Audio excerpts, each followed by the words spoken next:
అంటే అత్యంత ఎక్కువ మంది యువతీ యువకులు కలిగిన దేశంగా, అంటే యూత్ ఉంటేనే బాగుంటుంది కదా, మీలాంటి యూత్ అంతా ఉన్నందుకు మన దేశం గర్వించదగ్గ స్థాయిలో ఉంది. ఫస్ట్ మనకి మనం చప్పట్లు కొట్టుకుందామా? Very good. ఇక్కడ ఉన్న ప్రతి విద్యార్థికి అంతా మంచే జరగాలని భగవంతుణ్ణి ప్రార్థిస్తూ, మీ అందరినీ ఆశీర్వదిస్తూ, మీ అందరూ కూడా నా కోసం భోజనం సమయాన్ని ఒక 15 నిమిషాలు పోస్ట్ పోన్ చేసినందుకు కృతజ్ఞతలు తెలియజేస్తున్నాను.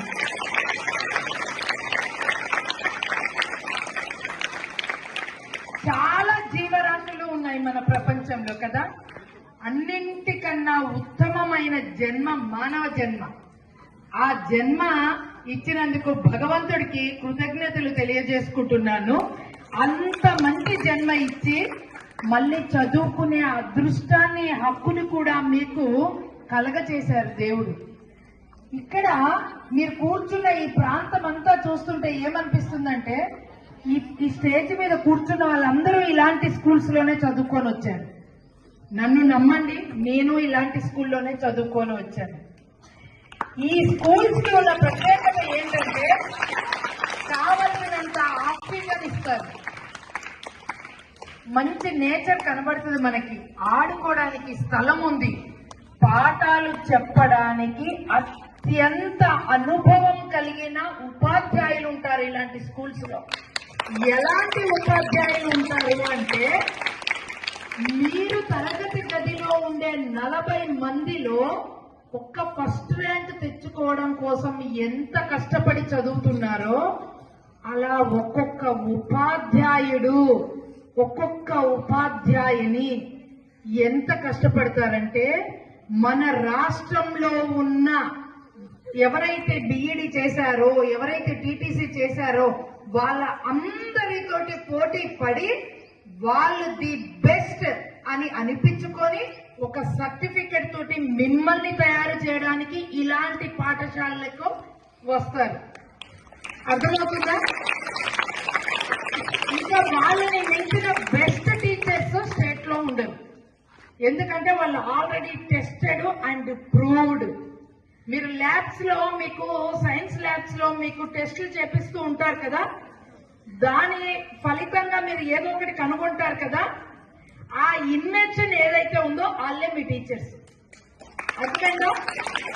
అంత మంచి టీచర్స్ దగ్గర పాఠాలు చదువుకుంటున్న మీరు గొప్ప అదృష్టవంతులు కదా. ఇప్పుడు నమ్మకం వచ్చిందా? మీరు ఎంత గొప్ప వాళ్ళో అర్థమైందా? సో ఇందాక సార్ చెప్పారు కదా, సెప్టెంబర్, అక్టోబర్, నవంబర్ ఈ 3 నెలల్లో మీరు పాఠశాలకి దూరంగా పనుల్లో పాల్గొంటున్నారు, దాని వల్ల మీరు చదువులో వెనకబడుతున్నారు అని చెప్పారు. ఇది అందరూ విన్నారు కదా ఈ పాయింట్.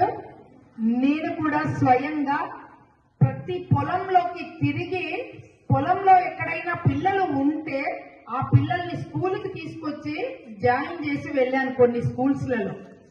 సో నేను మీకు ఈ విషయం ఎందుకు చెప్తున్నాను అనేది చెప్తాను, వినండి. అలా మీ తల్లిదండ్రులు పొలం పనులకు లేదా ఇంకా వేరే ఫ్యాక్టరీలకి కాటన్ సీడ్ కోసమో దేనికోసమో మిమ్మల్ని పంపించకుండా ఇక్కడ కూర్చోబెట్టి మిమ్మల్ని చదివిస్తున్నారు అంటే, మిమ్మల్ని చదివించడం కోసం వాళ్ళు చాలా చాలా కష్టపడుతున్నారు. ఎంతగా కష్టపడుతున్నారంటే, వాళ్ళు సంపాదించిన 100 రూపాయల్లో 75 రూపాయలు, 75 రూపీస్ పిల్లల కోసమే ఖర్చు పెడతారు. ఏ తల్లిదండ్రులైనా, మీకు పాఠాలు చెప్పే టీచర్లు కూడా పేరెంట్సే. వాళ్ళు కూడా, ఈ స్టేజ్ మీద ఉన్న ప్రతి ఒక్కరు, నేను కూడా మా పిల్లల కోసమే మేము సంపాదించే డబ్బులో మేజర్ పోర్షన్ ఖర్చు పెడతాం. అలా ఖర్చు పెడుతున్నప్పుడు మరి మీరు మీ వంతుగా ఏం చేయాలి? సో మంచి జీవితాన్ని ఇచ్చాడు భగవంతుడు, అంటే మానవ జన్మనిచ్చాడు కదా. తర్వాత చదువుకునే హక్కుని ఇక్కడ కూర్చోబెట్టి మీకు కల్పించారు. అత్యుత్తమైనటువంటి మేధావులమని నిరూపించబడినటువంటి టీచర్లతోటి పాఠాలు చెప్పించుకునే అదృష్టం కూడా మీకు దక్కింది. ఇన్ని దక్కిన మీరు క్లాస్ రూమ్ లో లాస్ట్ మార్క్ వచ్చే స్టూడెంట్ కి, ఫస్ట్ ర్యాంక్ వచ్చే స్టూడెంట్ కి టీచర్ ఒకలాగే పాఠం చెప్తున్నారు. అవునా కాదా? మరి ఫస్ట్ ర్యాంక్ వచ్చే స్టూడెంట్ కి మాత్రమే ఎందుకు అర్థమవుతుంది, లాస్ట్ ర్యాంక్ స్టూడెంట్ కి ఎందుకు అర్థం కావడం లేదు? ఎప్పుడైనా ఆలోచించారా? నేను చెప్పనా, ఫస్ట్ ర్యాంక్ వచ్చే స్టూడెంట్ కి వాడికి అదే పని, వేరే పని లేదు. టీచర్ చెప్పింది వినడము, చదవడము, రాయడము ఇది మాత్రమే తెలుసు. లాస్ట్ మార్క్ వచ్చే స్టూడెంట్ కి చదువు అనేది ప్రపంచం కాదు.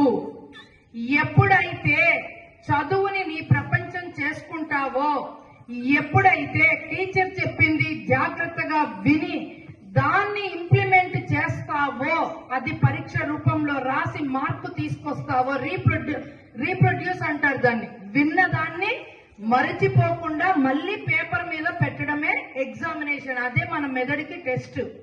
ఆ టెస్ట్ లో ఎప్పుడైతే నువ్వు కరెక్ట్ గా రీప్రొడ్యూస్ చేస్తావో నీ కలల కోసం నువ్వు బ్రతుకుతావు. ఎప్పుడైతే ఆ పరీక్షలు సరిగ్గా రాయలేక, నువ్వు సరిగ్గా చదవలేక ఎప్పుడైతే టైం పాస్ చేస్తావో, ప్రతి నిమిషము విలువైనదే. ఒక్క నిమిషం నువ్వు ఇక్కడ ఆగిపోతే నీకన్నా ముందు పరిగెత్తే వాళ్ళు చాలా మంది ఉంటారు. వెనక పడి